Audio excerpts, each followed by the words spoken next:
बिस्मिल्लाहिर्रहमानिर्रहीम अस्सलाम वालेकुम वरहमतुल्लाहि वबरकातुहू। इस वीडियो में हम जानेंगे अशरा मुबशरा सहाबा-ए-किराम के बारे में। अशरा मुबशरा से मुराद वो सहाबा-ए-किराम हैं जिन्हें आप सल्लल्लाहु अलैहि वसल्लम ने उनकी ज़िंदगी में ही उन्हें जन्नत की बशारत दे दी हो, तो उनके नाम दर्जा झैल हैं। द फर्स्ट वन इज़ हज़रत अबू बकर सदीक़ रज़ियल्लाहु तआला अन्हु।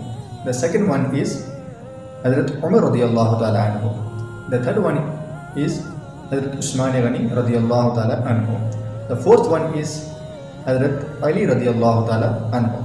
द फिफ्थ वन इज़ हज़रत तलहा रज़ियल्लाहु तआला अन्हु। द सिक्स्थ वन इज़ हज़रत ज़ुबैर रज़ियल्लाहु तआला अन्हु।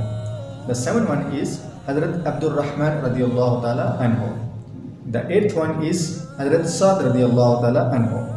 द नाइन वन इज़ हज़रत सईद रज़ियल्लाहु तआला अन्हु। And the tenth one is हज़रत अबू उबैदा रज़ियल्लाहु तआला अन्हु। ये वो 10 सहाबा-ए-किराम हैं जिन्हें आप सल्लल्लाहु अलैहि वसल्लम ने उनकी ज़िंदगी में ही उनको जन्नत की बशारत दे दी थी। अगर आप हमारे चैनल पर नए हैं तो वीडियो को लाइक, शेयर और चैनल को सब्सक्राइब करना हरगिज़ मत भूलिएगा और बेल आइकन को ज़रूर प्रेस करें।